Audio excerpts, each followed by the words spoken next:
بسم الله الرحمن الرحيم.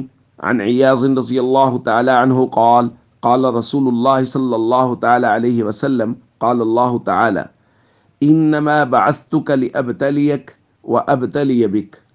رواہ مسلم. نبی کریم صلی اللہ علیہ وسلم نے ایک لمبی حدیث میں ارشاد فرمایا کہ اللہ رب العزت ارشاد فرماتے ہیں کہ اے پیغمبر صلی اللہ علیہ وسلم، ہم نے آپ کو مبعوث کیا ہے، نبی بنا کے بھیجا ہے تاکہ ہم آپ کو آزمائیں اور آپ کے ذریعہ سے ان لوگوں کو آزمائیں جن کی طرف آپ کو بھیجا گیا ہے۔ دوستو، نبی کریم صلی اللہ علیہ وسلم دنیا میں تشریف لائے اور اللہ نے آپ کو نبی بنایا، اور آپ صلی اللہ علیہ وسلم کے ذریعہ سے ان لوگوں کو آزمایا گیا جن کی طرف حضور کو بھیجا گیا۔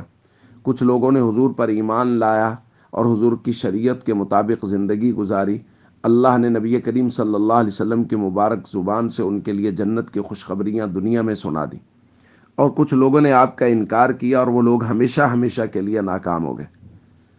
اب ہیں ہم لوگ، ہمارے لیے بھی نبی کریم صلی اللہ علیہ وسلم کی مبارک ذات، آپ کی شریعت وہ آزمائش ہے۔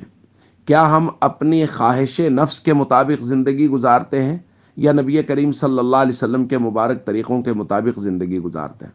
دیکھیے، یاد رکھیے، کامیابی نبی کریم صلی اللہ علیہ وسلم کے مبارک طریقوں میں ہے، اور اپنی خواہش نفس کے پیچھے جو چلا اور اپنی خواہش کے مطابق زندگی گزاری، فَأَمَّا مَنْ طَغَىٰ وَآثَرَ الْحَيَاةَ الدُّنْيَا، وہ لوگ جو حد سے گزر گئے اور انہوں نے دنیاوی زندگی کو ہی ترجیح دی، فَإِنَّ الْجَحِيمَ هِيَ الْمَأْوَىٰ، قرآن کہتا ہے جہنم ہی ان کا ٹھکانہ ہے۔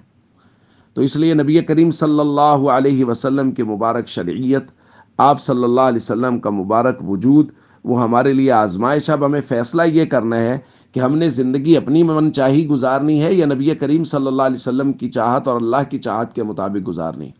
اگر ہمیشہ ہمیشہ کی کامیابی چاہتے ہیں تو پھر نبی پاک صلی اللہ علیہ وسلم کی مبارک زندگی کے مطابق زندگی گزاریں، فرائض و ارکان اسلام کی پابندی کریں اور اپنی زندگی کو اخلاق سے مزین کریں، تاکہ قیامت کے دن نبی کریم صلی اللہ علیہ وسلم کی شفاعت نصیب ہو۔ السلام علیکم ورحمۃ اللہ وبرکاتہ۔